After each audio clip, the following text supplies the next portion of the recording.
Hello everyone, অসীমার কিচেনে আপনাদের সকলকেই স্বাগত। আজকে আমি একদম একটা নতুন রেসিপি নিয়ে এসেছি, যেটা গরমকালে খেতে কিন্তু জাস্ট অসাধারণ লাগে। এটাকে আপনারা তরমুজ দিয়ে তৈরি ভাতও বলতে পারেন অথবা পোলাও বলতে পারেন। এর জন্য আমি নিয়ে নিয়েছি একটা বড় সাইজের তরমুজ। এই তরমুজের পুরো অংশটা আমি ব্যবহার করব না, আমি অর্ধেকটা ব্যবহার করব। তার জন্য ভালো করে ধুয়ে শুকনো কাপড় দিয়ে মুছে এটাকে অর্ধেক করে প্রথমে কেটে নিলাম।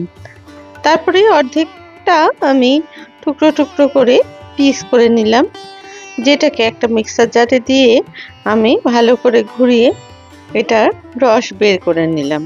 তবে রস বার করার সময় খেয়াল রাখবেন যে বেশি কিন্তু এটা ঘোরানোর দরকার নেই, তাতে করে বীজগুলো কিন্তু একদম ম্যাশড হয়ে যাবে। সেই জন্য এটাকে অল্প ঘুরিয়ে রস বের করে নিতে হবে। এরপর তরমুজের জুসটাকে পুরো ভালো করে ছাঁকনির সাহায্যে ছেঁকে নিতে হবে, যাতে তরমুজের কোনো টুকরো যেন রসের মধ্যে না থাকে। এখন যেহেতু গরমকাল, দেখুন হাফ তরমুজ থেকে কিন্তু যথেষ্ট পরিমাণে রস বের হয়ে গেছে। এরপর আমি এটাকে বাটির মধ্যে রেখে দিলাম, চাটনিটা সরিয়ে নিলাম। অন্যদিকে আমি নিয়ে নিয়েছি এখানে হাফ বিট, সেটাকে ছোট টুকরো করে কেটে নিয়েছি। তারপরে একটা মিক্সার জারে দিয়ে এটারও রস বার করে নিলাম, আর একটা ছাঁকনির সাহায্যে এই রসটাও আমি ছেঁকে তৈরি করে নিলাম। আর এই বিটের অংশটা আমি রেখে দিলাম অন্য তরকারিতে ব্যবহার করে নেব বলে। এরপর আমি এখানে নিয়ে নিলাম গোবিন্দভোগ চাল 1.5 কাপ মতন। তারপরে এটাকে ভালো করে জল দিয়ে দুবার জল পাল্টে আমি এটাকে ধুয়ে নিলাম। ভালো করে ধুয়ে নিতে হবে যাতে করে কোনো ময়লা না থাকে। তবে বেশি ভালো করে ধোয়ার দরকার নেই, কারণ তাতে গোবিন্দভোগী চালের অনেক সময় গন্ধটা চলে যায়, সেই কারণে।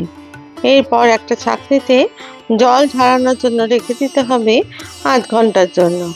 আমি এরকমভাবে এটাকে রেখে দিয়েছি পাখার তলায়, যাতে করে জলটা পুরো শুকনো হয়ে যায়। তার জন্য ফিরে এলাম আধ ঘন্টা বাদে, দেখুন জলটা একদমই ঝরে গেছে। এরপর একটা কড়াই বসিয়ে আমি এর মধ্যে দিয়ে দিলাম 150 মিলিলিটার মতো সাদা তেল, আর দিয়ে দিলাম 1 টুকরো মাখনের কিউব। তারপরে তেলটা গরম হয়ে গেলে এর মধ্যে দিয়ে দিলাম 2টো তেজপাতা, একটা দারচিনি আর 4টে মতো এলাচ। সমস্তটাকে ভালো করে ভেজে নিয়ে তারপরে দিয়ে দিলাম ধুয়ে রাখা শুকনো চালের অংশটাকে। খুব ভালো করে প্রথমে চালটাকে ভেজে নিতে হবে, যাতে করে চালটার মধ্যে একটা ক্রিপসি ভাব আসে, ঠিক ততক্ষণ পর্যন্ত। গ্যাসের আঁচটা এই সময় কিন্তু মিডিয়াম রাখবেন, কারণ তা না হলে চালটাকে ভালো করে ভাজা যাবে না, আর হাই করলে চালের তলাটা কিন্তু পুড়ে যেতে পারে। এরপর খুব ভালো করে বেশ খানিকক্ষণ ধরে এটাকে ভেজে নিতে হবে। এরপর আমি এর মধ্যে দিয়ে দিলাম কিছু আগে থেকে ভেজে রাখা কয়েকটা ড্রাই ফ্রুটস। এখানে আমি কাজু বাদাম, আমন্ড আর কিশমিশের ব্যবহার করেছি। খুব ভালো করে সমস্ত ড্রাই ফ্রুটসগুলো চালের সাথে ভাজতে থাকলাম বেশ খানিকক্ষণ ধরে। যখন এগুলো খুব ভালো করে ভাজা হয়ে যাবে আর খুব সুন্দর একটা গন্ধ বেরোবে, তখন এর মধ্যে আমি দিয়ে দিলাম আগে থেকে তৈরি করে রাখা তরমুজের জুসটাকে। এখানে আমি 3 কাপ তরমুজের জুস কিন্তু ব্যবহার করেছি। যেহেতু আমি 1.5 কাপ চালের ব্যবহার করেছি, তাই ঠিক 3 কাপ মতোই তরমুজের জুস আমি এখানে ব্যবহার করলাম। দিয়ে দিলাম ছোট চামচে 1.5 চামচ নুন। তারপরে খুব ভালো করে নুনটাকে এই তরমুজের জুসের মধ্যে মিশিয়ে দিলাম, আর দিয়ে দিলাম এখানে আমি 2 চামচ মতো যে তৈরি করে রেখেছিলাম বিটের জুসটাকে, সেটাও দিয়ে দিলাম। এটা দিলাম শুধুমাত্র সুন্দর একটা যাতে কালার আসে তার জন্য। আর এবার গ্যাসটাকে লো করে আমি একটা ঢাকনা দিয়ে দিলাম এর উপরে। আর ঢাকনার যে হোলটা ছিল সেটা আমি বন্ধ করে দিলাম একটা লবঙ্গ দিয়ে, যাতে করে ভেতরে ভেপারটা বাইরে বেরিয়ে না আসতে পারে। এটা ঢাকা দিয়ে রাখলাম মিনিট 10-এর জন্য। আর এই সময় গ্যাসের আঁচটা কিন্তু লো করে দিয়েছিলাম। ফিরে এলাম 10 মিনিট বাদে। দেখুন অর্ধেকের বেশি কিন্তু আমার এই পোলাওয়ের চাল কিন্তু সেদ্ধ হয়ে গেছে।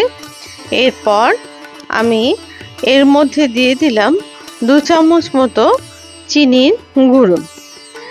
এই চিনির গুঁড়ো আমি ব্যবহার করলাম যাতে করে চিনিটা গলতে বেশি সময় না লাগে, সেই কারণে। এটা আমি পিষে নিয়েছিলাম মিক্সার জারে। এরপর হচ্ছে দিয়ে দিলাম আরো 2 চামচ মতো মাখন। আমি আজকে এই রান্নাটা ঘিতে করিনি, আজকে আমি এটা সাদা তেল আর মাখন দিয়ে করেছি। যেহেতু ফ্রুট দিয়ে এই পোলাওটা আমি করেছি, সেই কারণেই আমি চেষ্টা করেছি যে এটার মধ্যে একটা তরমুজের সুন্দর গন্ধ থাকে, তার জন্য আমি এটাকে মাখন দিয়ে রান্নাটা করেছি। এরপর ঢাকনা দিয়ে দিলাম আরও 5 মিনিটের জন্য। ঢাকনা খুলে দিলাম 5 মিনিট বাদে। দেখুন এই ঝরঝরে ভাত বা ঝরঝরে পোলাও কিন্তু একদমই আমার রেডি।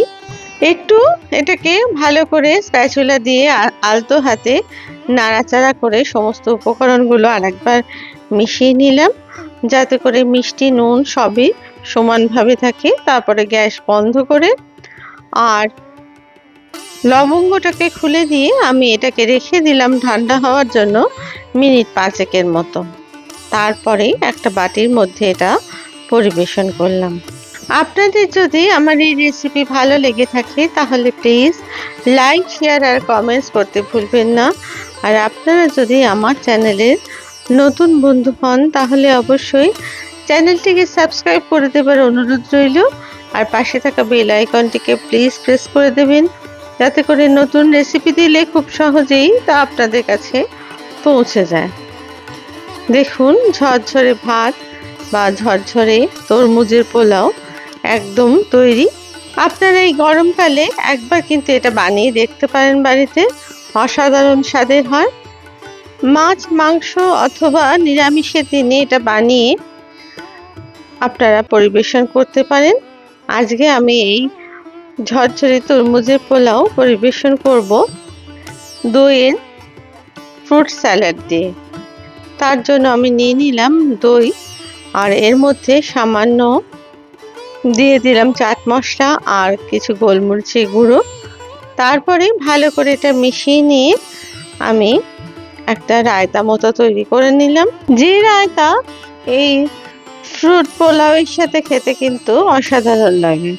এবার একটা বাটি করে আমি এই পোলাওয়ের অংশ নিয়ে থালার মধ্যে পরিবেশন করলাম, আর ওপর থেকে সাজিয়ে দিলাম কিছু ড্রাই ফ্রুটস, আর পাশে দিয়ে দিলাম কয়েকটা আঙুর, যার উপরে আমি কিন্তু দই দিয়ে পরিবেশন করলাম। আপনারা কিন্তু আপনাদের পছন্দ অনুযায়ী ফ্রুট স্যালাড দিয়ে এটা পরিবেশন করতে পারেন, অথবা যে কোনো কারি দিয়েও পরিবেশন করতে পারেন। বন্ধুরা, আপনারা কিন্তু কমেন্টস করতে প্লিজ ভুলবেন না।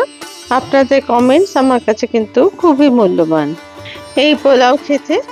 তাই যে কোনো অনুষ্ঠানের দিন আপনারা এই গরমে এই তরমুজের পোলাও বা তরমুজের ভাত তৈরি করে এইভাবে পরিবেশন করতে পারেন। আবার নতুন রেসিপি নিয়ে আপনাদের কাছে হাজির হব। আপনারা সবাই খুব ভালো থাকবেন। ধন্যবাদ।